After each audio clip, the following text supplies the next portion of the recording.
எக்வடோரியல் Guinea என்பது மேற்கு மத்திய ஆப்பிரிக்காவில் அமைந்த ஒரு சிறிய நாடாகும். இதன் மேற்கில் அத்திலாந்திக் கடல், வடக்கில் கேமரூன், கிழக்கிலும் தெற்கிலும் காபோன் ஆகிய நாடுகள் சூழ்ந்துள்ளன. நாட்டின் தலைநகரம் மலாபோ என்ற தீவில் அமைந்துள்ளது. இது நாட்டின் முக்கிய நகரமாகவும் அரசியல் மற்றும் வர்த்தக மையமாகவும் விளங்குகிறது. பியோகோ தீவு, ரியோ மூனி, அனோபோன், காரிஸ்கோ உள்ளிட்ட பல தீவுகளும் நாட்டின் பகுதிகளாகும். பாட்டா நகரம் ரியோ மூனில் மிகப்பெரிய நகரமாகவும் மற்றும் வளமான எண்ணெய் கழிவுகளால் புகழ்பெற்றது.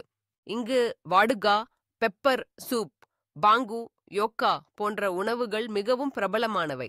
கடல் உணவுகளும் உளுந்து, கேசாவா, வெண்டைக்காய் போன்ற பசுமை காய்கறிகளும் அடிக்கடி உணவில் இடம்பெறும். எக்வடோரியல் கினியாவின் கலாச்சாரம் ஸ்பெயின் காலனித்துவத்தின் தாக்கத்துடன் ஆப்பிரிக்க பாரம்பரியங்களும் கலந்துள்ளது.